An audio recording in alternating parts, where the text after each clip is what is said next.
webinar, 3 Steps to the Best Summer Ever, even with grumpy, cranky, and bored kids. If you have any questions throughout the webinar, feel free to put them in the chat, and I'll answer them throughout. There'll also be a few moments at the end of the webinar. If you have any other questions, we can go through them then as well. So I just wanted to start out with sharing a freebie with you. I know that sometimes when I'm on a webinar, I sometimes have my kids climbing all over me or in the background yelling or fighting. So I found that the best way for me to focus on a webinar is to get my kids settled with an activity before I even begin.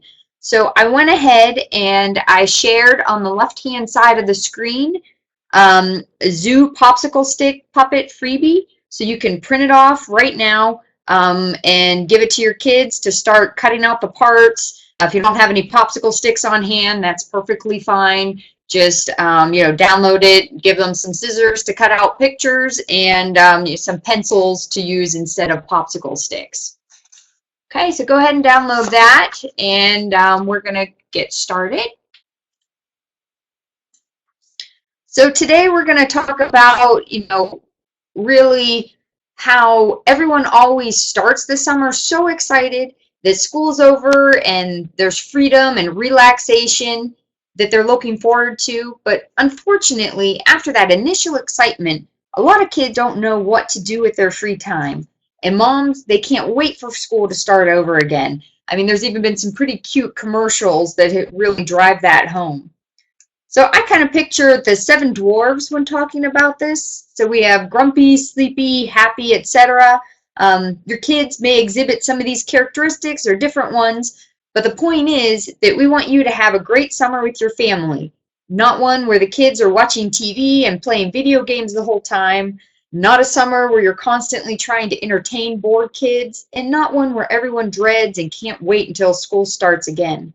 We want you to have the best summer you've ever had, so that's why I put these 3 steps together for you. So how would you describe your kids' personalities over the summer? I would describe one of mine as kind of stubborn, and the other one is happy. Go ahead and put in the chat how you would describe your kids. So you're in the right place if you want to have fun this summer, you want your kids to be pleasant, you want to avoid hearing the words "I'm bored," you want to build closer bonds with your family, and you're looking for some new things maybe to do with your kids. As I said, I have 2 freebies that I'm going to be handing out during this webinar. If you're just jumping on, the first one you can download on the left, the Zoo Popsicle Stick Puppet Kit. And then at the very end of the webinar, I'm going to be sharing bucket lists for all occasions for you to download as well. The bucket list contains 6 different bucket lists for you to use, as well as 100 bucket list ideas and an action plan to get you started with your activities this summer. So I just wanted to very briefly say a few words about myself for those of you who don't know me. I'm an author of the book Frugal Family Fun, and I blog at My Koala Pouch.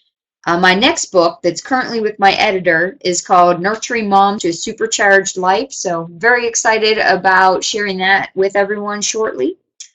So after I had my first daughter, I was very tired and overwhelmed, and I never really got a chance to have any downtime to myself.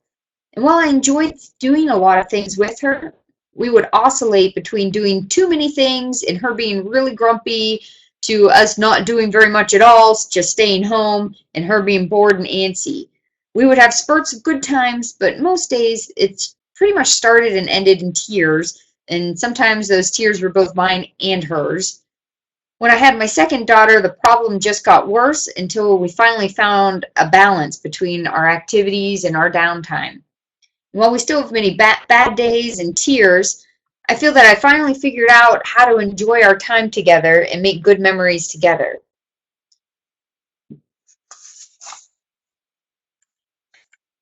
So today we're going to be talking about these 3 steps that I've alluded to. So the first step we're going to talk about is creating a summer routine. The second step is getting family buy-in, and the third step is building a summer bucket list. So if you're sitting there, you might be thinking, well, I know how to make a bucket list. Let me tell you that we're not only going to be going through the basics, we're also going to be talking about pitfalls to avoid and how you can take action on these things as well. So creating a summer routine. The first thing that I want you to do is set up a routine for your summer. And by routine, I do not mean schedule. You do not have to have every second of your day planned out, but it is a good idea to have a general flow to your days. Summer is known and loved for its freedom and lack of structure, but a routine can actually make your summer better. A routine ensures that everyone gets enough sleep and enough exercise. A routine allows everyone to know what to expect next, gets everyone on the same page, and reduces some power struggles. Flexibility in your routine is important. You don't want to feel constricted to the point that you can't go to the zoo one day when a friend invites you to go with them. And if you want them to stay up late one night, if you want to maybe make a campfire with your kids or roast marshmallows, go for it. The idea of a routine is to have just a flow to your normal day. So here's a very basic example of what your summer routine may look like. Depending on you and your family's personality, this could be more detailed, but remember that it doesn't have to be too constrictive. You can play around with your routine and tweak it until you find what works the best for you and your family. The most important aspect of your routine is to have a balance of active playtime and quiet downtime during your day. Your active time could be anything from going to the park, playing in the backyard, or playing leapfrog in the house. You want to mix it up a bit to keep things interesting, but you can use any type of activity that gets your child moving. Depending on your child's energy level and the weather, this may look different for everyone. The important part is that your child has had time to expend a lot of energy in a positive way. Your quiet time is a calm and relaxing part of your day. This is important to very high energy kids as well as to yourself. If your family is always on the go, they will get very burned out and cranky. And if you have a child that takes naps, you can schedule your quiet time around nap time. If not, in my case, my kids don't really take naps anymore, so you can find quiet activities that they can do all by themselves. A few good quiet time activities are Legos and coloring, or you could reserve this hour or two of your day for playing a video game, watching a movie. When you're first starting to implement quiet time, just make sure that you set expectations for your kids. You can start by letting them know what you're going to have some quiet time and what they are going to be doing quietly by themselves. You can start out by setting a timer for 15 minutes and work your way up from there. When the timer goes off, reward them for doing well at quiet time by giving them lots of attention and doing some fun activities together. If quiet time doesn't go so well, you might want to start with a smaller increment of time and work your way up.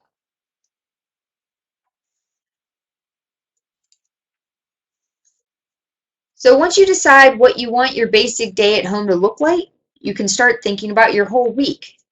I like to intersperse outing days and home days throughout my week to make sure that everyone gets plenty of exercise and stimulation each day. By outing days, I'm referring to going to play dates, visiting the museum we have a membership to, going to the library, going hiking at a nearby state forest, etc. Basically, these are mini adventures that aren't part of our normal routine. And by home days, I'm referring to the days where you don't really leave the house except for going maybe to some nearby areas. I use these days to get caught up on chores and do some more stay-at-home activities such as crafts. I personally count those days as down days whenever we don't go anywhere that we can't walk to. Now, if someone invites me over for a play date on Wednesday when I was planning to be home that day, do I say no? Not necessarily. So I assess my family before deciding what I'm going to do. If they're already tired and cranky, then I do say no. But if they seem energetic and ready to play, we go for it. I found that if I stay home too many days in a row, my high-energy girls start to get bored, grumpy, and sometimes destructive at home. On the other hand, I found that if I spend too many outing days in a row, they get tired, cranky, and break down all the time at the slightest thing. So I keep pretty busy on the weekends. So I usually plan for us to have our outing days like maybe Tuesday and Thursday. And when my kids were younger, we would just do something once a week or once every other week. So, you can find the balance that fits your family. Just be aware that, you're trying to find that balance for you. So, one thing to watch, or three things to watch out for. You want to make sure that you're not trying to fit in too much. You want to set expectations for yourself that aren't too overwhelming. Yes, you do want your kids to have a fun summer, but you don't want to wear yourself out in the process. You and your kids need to at least schedule some downtime every day so that you can enjoy the activities that you do have planned even more. And on the other hand, too loose a routine can be a problem because then your kids are bored and they end up wasting away their summer in front of the TV. When you do decide you want to have an activity together, it can feel like you're trying to move mountains because they have plans of what their day will look like on their own. Maybe they want to talk on the phone to their friend or their boyfriend, or maybe they don't want to miss a TV show, or they want to make one more level on their video game or finish a book. If you leave teenagers to their own devices, they really aren't going to get a lot of exercise. Maybe they make their phone call or play their video game during quiet time. If you leave younger kids to their own devices, your house will be totally destroyed and your life's really going to feel like chaos. So you do want to have, you know, a routine of a type. Now, too structured of a routine can cause problems because you don't really get a break.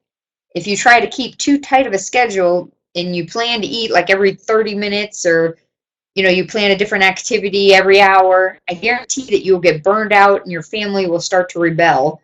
You can have too much in your day and you won't enjoy your summer.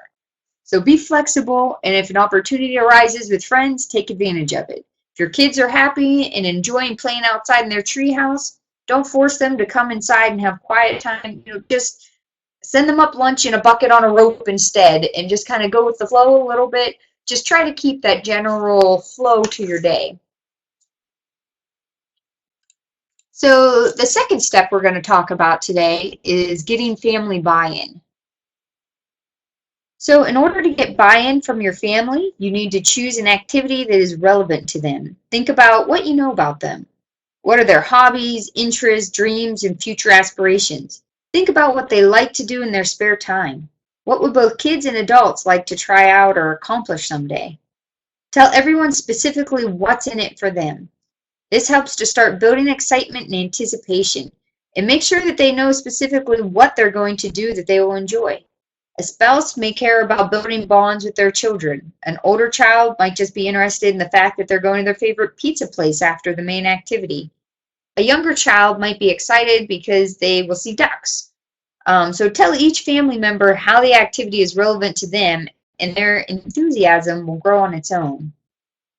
Now, you also want to make sure that everyone's included. It helps that everyone's involved in the process of deciding what activities you do. You can have them all write down their own interests and help them think of activities that they would find interesting. You can have everyone agree on the same activity, or agree that one person chooses the activity this time and someone else chooses next time. You can have kids make suggestions and adults make the final decision, or parents look through their family bucket list and surprise their family by unveiling the activity at the last moment. However you want to include your family in the decision process helps, because they feel like their opinion matters. Your family will start to take ownership of the activity, but instead of being in an activity you want them to do together, it's their activity that they are doing together. So think about each family member in your household, and have them fill out this information on the slide for themselves, what their skills are, interests, hobbies, future aspirations, and start getting them involved in choosing activities that they want to do it together. So some younger children may need some help with this, and if you have some very adventurous individuals in your family, make sure to give them a lot of paper. So here's a few pitfalls to watch out for when getting family buy-in. So you want to make sure that everyone's opinions are represented. If you want to do a family activity to go to a tour, a cave or something, but maybe one family member is afraid of the dark, choose a different activity or don't use it as a whole family activity. You could have that child do a special date night with mom while dad takes the rest of the kids on a tour of the cave. Or maybe instead you go to the science center where the whole family can have fun together. Make sure there isn't anyone ganging up on the others. Just because that 3 out of 4 family members really want to do one activity doesn't mean that the last child is outvoted and ignored. Maybe you can come to a compromise where everyone is happy, or maybe you decide to do the 2 activities. So this week you do what some people want to do, and next week you do the activity that the other people want to do. Just make sure that sharing ideas are emotionally safe. When brainstorming, set expectations at the beginning that no one will say anything negative about anyone else's ideas. Just hearing one person say that their idea is stupid could really put a child off so that they stop sharing ideas and end up not really being represented in the final decision.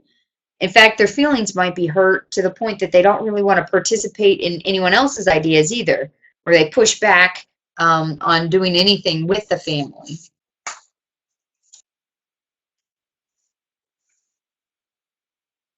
So step 3 is building a summer bucket list. So one way to include everyone is to create a bucket list. A bucket list is really just a list of things that you would like to do.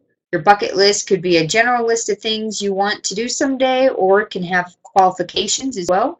You can have a list of activities you want to do during the next year over the summer, on days when you're stuck inside or days you go to the park. It can be written up individually and shared, or you can brainstorm and record activities together with your whole family. So another variation of this is an activity jar. You and each family member could write down an activity on a slip of paper, and when you're looking for an activity to do, you randomly pick a piece of paper and do what's written on it. You can write things from your bucket list on the scraps of paper or keep the activities a secret. So each time you pull out a piece of paper, it's a surprise. Now you want your bucket list to have a variety of different activities so that you have ideas readily available for all situations. Yes, you want to spend a lot of time outdoors during the summer, but sometimes it's raining and you need to do indoor activities. If you want to make sure that your kids are learning and they don't slide back too much during the summer, instead of having them do actual schoolwork, plan a fun educational activity that keeps their mind fresh while still having fun. Your family may have a fun hobby they always like to do together, and that should definitely be on your list. But make sure to include some new activities to keep things fresh and exciting as well. So after you have a bucket list, you need to create a bucket list action plan. All the ideas you come up with are great, but if they just gather dust, really what good are they? The freebie that I'm going to be giving you at the end of this webinar, Bucket List for All Occasions, has a template that you can use for creating your action plan. But the basic idea is to narrow your list down to just a few items. I suggest that you star 5 items to start with, and then you immediately schedule it on your calendar. Depending on how active your family wants to be, you can choose to schedule your top 5 activities over the course of a month or over the course of the summer. It's really up to you. But the nice thing is that anytime during the summer that you're looking for an additional activity to do, or your kids are starting to get restless, you can refer that back to your bucket list and have a nice long list of things to choose from. So a few things to watch out for are impractical activities. So make sure that everything on your bucket list are things that you can potentially do this summer. Don't put snowboarding on there unless you're going someplace that has snow. I mean, if one of your kids wants to go snowboarding, maybe you put it in your winter bucket list. If one of your kids wants to go to Disney World, but you can't afford that right now, you don't want to clutter up your summer bucket list with that item. So you definitely don't want to discourage their ideas, but you could say something like, that's a great idea, honey, but I don't think we're going to be able to afford it this summer. Why don't we create another bucket list of places we would like to go someday so that we remember it to do sometime in the future? So, don't put ideas on there that you can't do, but you can do it in a nice way, or maybe put it on a different bucket list so that that activity can still be done sometime in the future. You also don't want to overextend yourself, so you don't want to get to the point where everyone is exhausted and cranky and doesn't want to look at each other anymore. As we talked about in creating a routine, you really do need to find the balance between activities and downtime. And when scheduling your activities, don't try to cram it all into your first week of summer either. Have something to look forward to regularly and give yourself time to fully participate and anticipate each activity. And then, give some time after the activity to, talk about it and recover before moving on to the next activity as well. The last thing you need to watch out for is not having it scheduled. I know I've made bucket lists in the past that have basically, we make this big list of wonderful ideas. We're all excited about doing them together, and then we forget about them. And the end of summer comes, and we didn't do a single thing on the bucket list. So that's why it's very important, as soon as you're making that bucket list, you need to start putting it right on the calendar to make sure that it actually happens. So, that's why I suggest narrowing down to 5 items. So, that's very manageable. You can put it on the calendar, make sure it happens. And so it doesn't seem like just a fruitless activity making your bucket list. Then you're actually creating something together, and then you're doing something with it, and you're having fun because of that. So the last thing you need to do is to have the best summer ever is obviously to just have fun. So whatever that looks like for your specific family is fine. Just take lots of pictures, and if you like to scrapbook so that everyone can remember all the fun things you did, then go for that. So do you feel that you can now handle cranky, bored, and grumpy kids a bit better this summer? Do you think that you feel like you have a few new tools to use to help have the best summer ever? Go ahead and put your thoughts into the chat.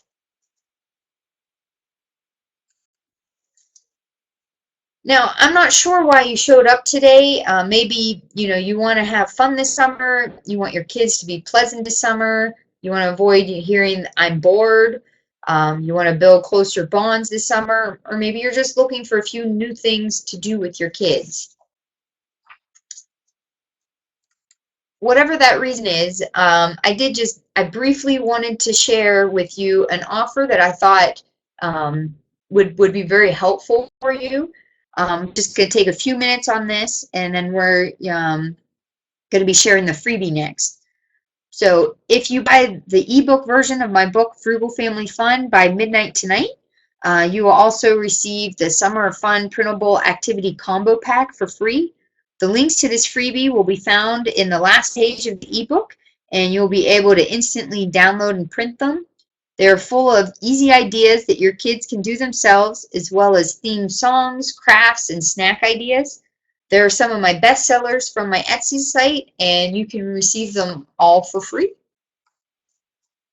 So the book, Frugal Family Fun, has over 300 budget-friendly family ideas that you can choose from, including, indoor stay-at-home activities for rainy days, some relaxing activities, active activities, frugal vacations or frugal date nights that you can have with your spouse. There's even a section for families that have special needs. And here's what a few people said about Frugal Family Fun. Now, I'm not going to read them to you, but I'll give you a few moments to read them to yourself. So one question that I have gotten a lot, but what if I don't have a Kindle or a Nook? That's not a problem. You can download the app to read the book and get your freebies right on your computer. I included a link to where you can get that for free up here on the slide. If you have any problems getting to it, just send me an email and I'll send you the link directly. So if you want to get your free kid activity packets, here is a link here up on the slide. So you buy the Frugal Family Fun book for $2.99, and then At the very back of the book, you'll find links to each one of these freebies so you can download them. Again, this offer ends at midnight. You won't be able to see the freebies in the back of the book anymore, so make sure you take action on that now. Okay, so does anyone have any questions? If you have any questions, that's fine. Go ahead and type them into the chat, or you can send me an email afterwards and let me know, what your thoughts are, any questions that you had. So I'm going to go ahead and I just put up the hidden object game. So you can start looking for supplies for these different activities. So, what you're trying to do is find something that would help you to play ping pong, something to help you learn harmonica, something to help you make lemonade, host a tea party, go bird watching, and play darts. So go ahead and try and find which ones you can. And then we're going to go through the answers here in a few moments. And I'm going to go ahead and share the bucket list activity, or the bucket list freebie. So the bucket list for all occasions freebie should have just appeared on your left hand side of your screen under the shared files section. So you can go ahead and download that directly there. And if you have any questions or any problems with that, just let me know.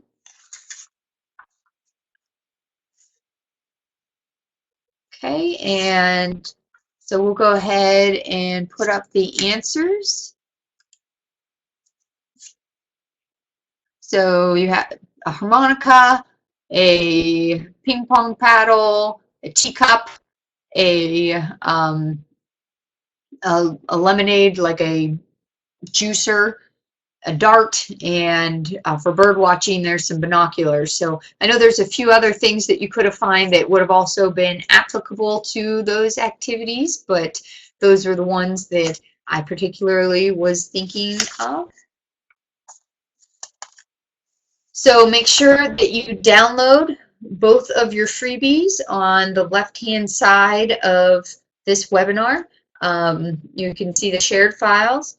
And, that's all I have for today. I thank you very much. I hope that you enjoyed the webinar and you have the best summer that you have ever had.